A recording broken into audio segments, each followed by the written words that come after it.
தேர்தல் பரப்புரையில பல இடங்களுக்கெல்லாம் போனீங்க. இந்த தேர்தல் அப்படின்ற ஒன்றில் என்ன கண்டீர்கள்? என்ன இன்னைக்கு பேசு பொருள்? முதல்ல தேர்தலுக்கு ஒரு சட்டமன்ற தொகுதிக்கும் போகிறப்போவே களம் வேற சோஷியல் மீடியா வேற அப்படின்றத புரிஞ்சுக்கக்கூடிய வாய்ப்பு கிடைச்சிது. ஏன் அப்படின்னு கேட்டால், இப்போ பேசுகிற போது நடிகர் விஜய் அப்படின்ற ஃபேக்டரை பற்றி நிறைய பேசக்கூடிய நேரத்தில் இது உண்மையாகவே ஃபீல்டில் ரிஃப்ளெக்ட் ஆகுதோ, களத்தில் இருக்கோ அப்படின்ற சந்தேகத்தோடு தான் ஒரு பரப்புரை பயணத்துக்குமே உண்மையாகவே என்னை போன்ற இளைஞர்கள் போனோம். அதில் எங்களுக்கு புரிஞ்ச விஷயம் என்ன அப்படின்னா, பொதுவாக இத்தனை ஆண்டு கால தமிழ்நாட்டின் அரசியலில் புதுசாக கட்சிகள் வர்றது இது முதல் முறை கிடையாது. இதை விட ஒரு பெரிய ஃபேக்டர்ஸ் எல்லாம் தமிழ்நாட்டில் வந்திருக்காங்க. அப்போ விட ஏன் இப்போ பேசுபொருள் ஆகுதுன்னா, சோஷியல் மீடியா இருக்கிறதுனால இது ஒரு பெரிய பிம்பமாக ஊதி பெருசாக்கப்பட்ட ஒரு பலூன். அதை ரொம்ப அசால்ட்டாக தன்னுடைய சாதனைகள் மூலமாக தமிழ்நாட்டினுடைய முதலமைச்சராக ஸ்டாலின் அவர்கள் சும்மா அப்படியே ஒரு குண்டூசியை வச்சு உடைக்கிற மாதிரி உடைச்சிருக்காரு அவருடைய தேர்தல் பிரச்சாரத்தில். ஏன் அப்படின்னு கேட்டால், நேரடியாக களத்தில் சென்று சட்டமன்ற தொகுதிகள் தோறும் பிரச்சாரம் செய்த அந்த முறையில் தான் இந்த வாதத்தை நான் முன்வைக்கிறேன். அதுக்கடுத்து முக்கியமாக என்ன அப்படின்னு கேட்டால், இந்த தேர்தலை பொறுத்தவரை தமிழ்நாட்டினுடைய பிராண்ட் அப்படின்றது கட்சிகளுடைய பெயர்களெல்லாம் தாண்டி ஸ்டாலின் அப்படின்றது தான் பிராண்டு. ஏன்னா 2021 ரொம்ப தெளிவாக தளபதி ஸ்டாலின் சொன்னார், ஆதிக்கவாதிகளும் வேண்டாம் அடிமைகளும் வேண்டாம். அதுதான் அவங்களோட டேக்லைனாகவே இருந்துச்சு. இன்னைக்கு திரும்ப 2026லையும் அதை அதிகமாக சொல்ல வேண்டிய தேவை திமுகவுக்கு மட்டுமல்ல, தமிழ்நாட்டினுடைய மக்களுக்கு ஏற்பட்டிருக்கு. ஏன்னா இந்திய அரசமைப்பு சட்டம் பற்றி தெரிந்தவர்களுக்கும் மாநில அரசினுடைய உரிமை பற்றி தெரிந்தவர்களுக்கும் நிச்சயமாக என்டிஏ வெர்சஸ் தமிழ்நாடு அப்படின்றது கிரிக்கெட் மேட்ச் மாதிரியோ இல்லை டெல்லி வெர்சஸ் தமிழ்நாடுன்றது கிரிக்கெட் மேட்ச் மாதிரி தெரியாது. ஏன்னு கேட்டால், மாநில உரிமைகளை நசுக்க முடியும் அப்படின்னு சொன்னால் எதிர்கட்சி பண்ண முடியாது. அந்தந்த மாநிலத்தில் இருக்க கட்சிகளை இன்னொரு கட்சியினுடைய மாநில உரிமையை பறிக்க முடியாது. ஒன்றிய அரசு தான் மாநில உரிமைகளை பறிக்க முடியும். இப்போ நடைபெறுவது சட்டமன்ற தேர்தல்னா 5 ஆண்டுகளுக்கு இவர்கள் செயல்படுத்த வேண்டிய திட்டங்களை செயல்படுத்த முடியாமல் போன திட்டங்களுக்கு யார் காரணம் அப்படின்றத மக்களிடத்தில் அம்பலப்படுத்த வேண்டிய தேவை இருக்கு. இது எல்லாவற்றையும் தாண்டி 2029 தேர்தலும் 2031 தேர்தலும் தான் பிஜேபியினுடைய ஆர்எஸ்எஸ்னுடைய பெருங்கனவு. தமிழ்நாட்டில் ஆட்சியை பிடிக்கணும். பீகார்லையும் மகாராஷ்டிராலையும் என்ன மாடலை பயன்படுத்தினாங்களோ தமிழ்நாட்டில் அந்த மாடலை பயன்படுத்தி எடப்பாடி பழனிசாமி முதுகின் மீது ஏறி சவாரி செய்து அதிமுகவை கபலீகரம் செய்து அந்த இடத்துல பிஜேபி உட்காரணும்னு நினைக்கிறப்ப அதை ஒரு முதல்வராக திராவிட முன்னேற்ற கழகத்தினுடைய தலைவராக அம்பலப்படுத்தி அவருடைய பிரச்சாரத்தை மேற்கொள்கிறார். இதுல அதிமுக எப்படி போறாங்கன்ற பிரச்சனை எல்லாம் திமுகவுக்கு இல்லை. இவருடைய பிரச்சனை அப்படின்றது தமிழ்நாடு என்னவாக இருக்கிறது. பிஜேபி என்ற ஃபேக்டர்னால தமிழ்நாடு எவ்வளவு மோசமான நிலைக்கு போகக்கூடிய அச்சுறுத்தல் இருக்குன்றத சொல்றது எந்த வகையில் நம்ம அப்படியே போற போக்கில் இது ரொம்ப என்டிஏன்றதெல்லாம் ஒன்றும் இல்லை அப்படின்ற ஃபேக்டர்னு தெரில. ரெண்டாவது, சட்டமன்ற தேர்தல் தானே, இது வரைக்கும் ஒரு முறையாகுது.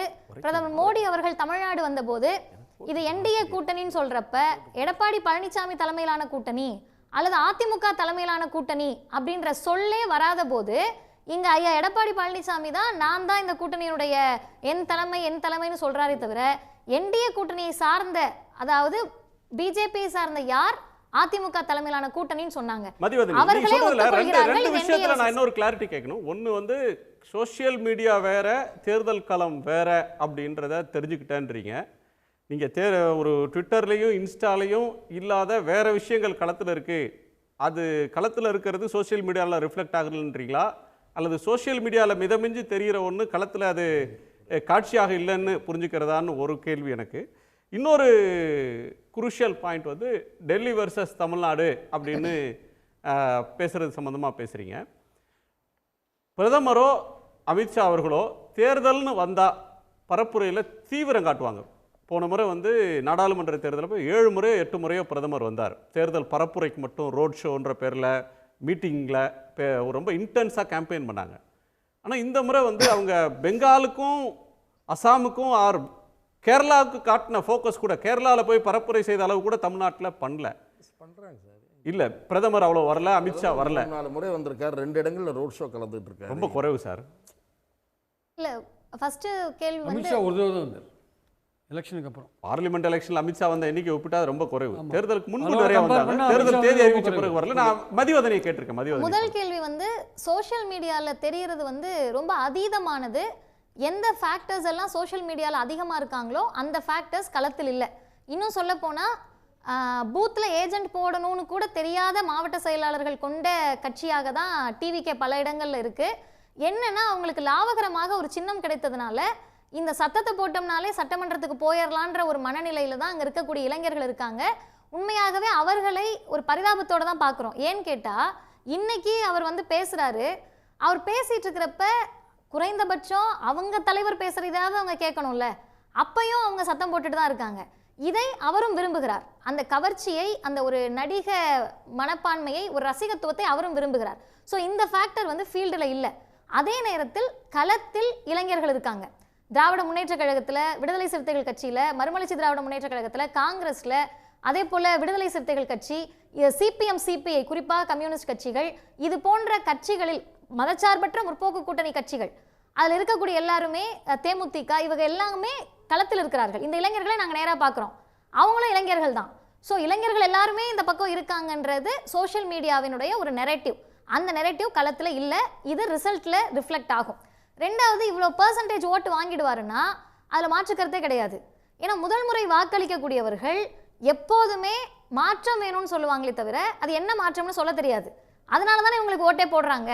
ஸோ இது வந்து எந்த வகையிலும் திமுகவினுடைய ஓட் பேங்கை பாதிக்காது.